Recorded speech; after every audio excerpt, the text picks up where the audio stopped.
बिस्मिल्लाहिर्रहमानिर्रहीम। आज की वीडियो में हम लोग बात करेंगे लाइपोमा के बारे में, या फिर हमारे अक्सर बाजू के ऊपर, टांग पे, फेस पे, गर्दन के ऊपर एक चर्बी की गांठ बनी हुई होती है।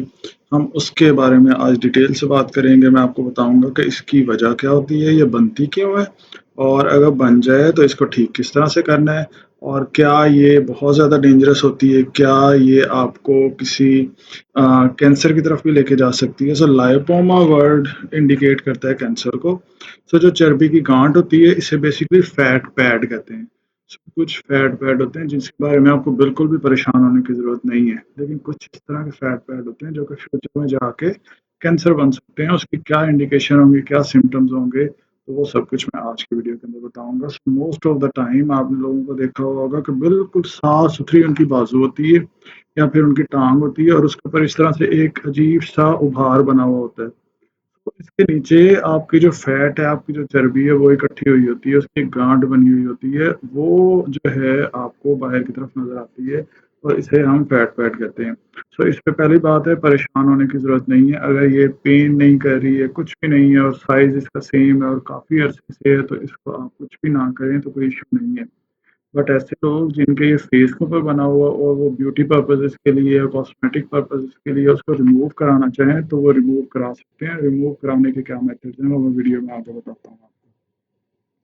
तो बेसिकली होता ये है कि नीचे हमारे जहाँ पे ये फैट पैड बना हुआ होता है, उस जगह के ऊपर जो नीचे जो स्ट्रक्चर होती है जो नज़र आ रही है आपको, वो बेसिकली इस तरह की होती है। जो सेंटर है उसके अंदर फैट टिश्यू होता है, और जो उसके ऊपर लेयर है वो फाइब्रस कैप्सूल होता है, और ये दोनों मिलके एक पूरे का पूरा यहाँ पे एक फैट पैड बना देते हैं और एक उभार बना देते हैं स्किन के ऊपर, जो कि हमें बाहर से कुछ इस तरह से नज़र आता है।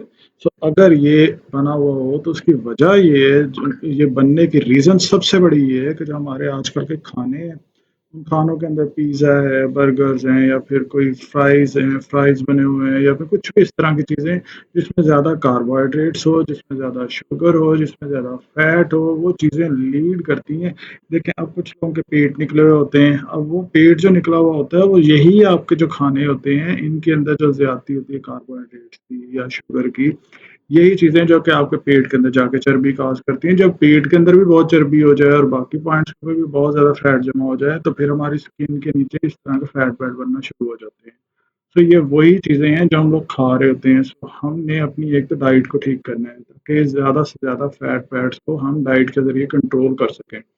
सेकेंडली, इसको ठीक करने का एक एक टिप है जिसको आप फॉलो करेंगे। आप इंडियन डिफरेंट चैनल्स के ऊपर देख सकते हैं, और डिफरेंट आपने इंग्लिश चैनल्स के ऊपर भी देखा होगा कि ये जो एक कॉम्बिनेशन है जिसके अंदर नीम का ऑयल, नीम ऑयल, और साथ में जो है टर्मेरिक यानी कि हल्दी, हल्दी का 1 चम्मच और 2 से 3 जो चम्मच आपके नीम ऑयल के, इसको आपने मिक्स करना है। और उसके बाद जो ये जो मिक्सचर होगा, इसको आपने अपने फैट पैड वाली जगह के ऊपर लगाना है और हल्की सी वहाँ पे मसाज करनी है। तो आप देखेंगे कुछ दिनों के अंदर आपका ये जो फैट पैड है ये कम होना शुरू हो जाएगा।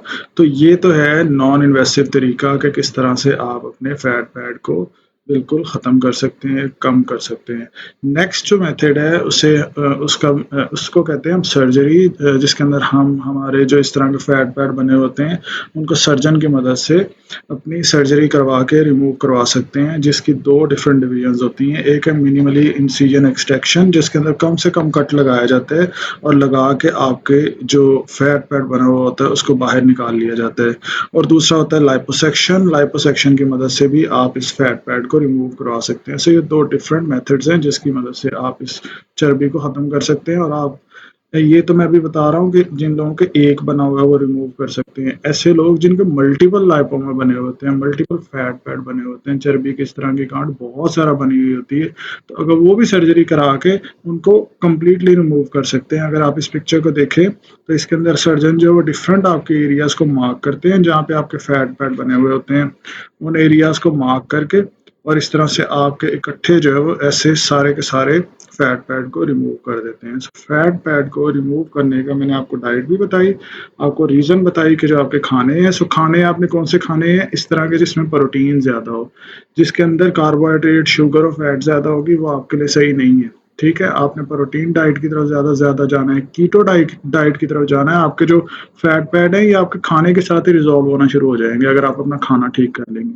नहीं तो हमारे पास अल्टीमेट सॉल्यूशन जो है वो सर्जरी है, लेकिन ऐसे लोग जिनके ये फैट पैड बने हुए हों, उनको परेशान होने की बिल्कुल भी ज़रूरत नहीं है, ये बिल्कुल भी तंग नहीं करते, लेकिन अगर ये पेन करने लग जाएँ और ज़्यादा इनका साइज़ बढ़ना शुरू हो जाए, तो फिर ये थोड़ी-सी टेंशन वाली बात होगी, इसके लिए फिर आपको डॉक्टर को दिखाना पड़ेगा कि either it is just about fat pad और it is leading towards the cancer और समथिंग एल्स। सो इस तरह का कुछ भी, और अगर आपने सर्जरी करा ली है और सर्जरी कराने के बाद भी ये दोबारा बन रहा है, तो ये बहुत बड़ा अलार्म होता है कि ये सही नहीं है कि जो दोबारा बन रहा है। तो ये जो रीग्रोथ हो रही होती है वो थोड़ी सी डेंजरस होती है, उसके लिए आपने डॉक्टर को लाजमी मिलना है फैट पैड के लिए। अगर आपका कोई क्वेश्चन है नीचे कमेंट्स में बताएं, और अगर चैनल पर नए हैं चैनल को सब्सक्राइब करें। Thanks for watching this video.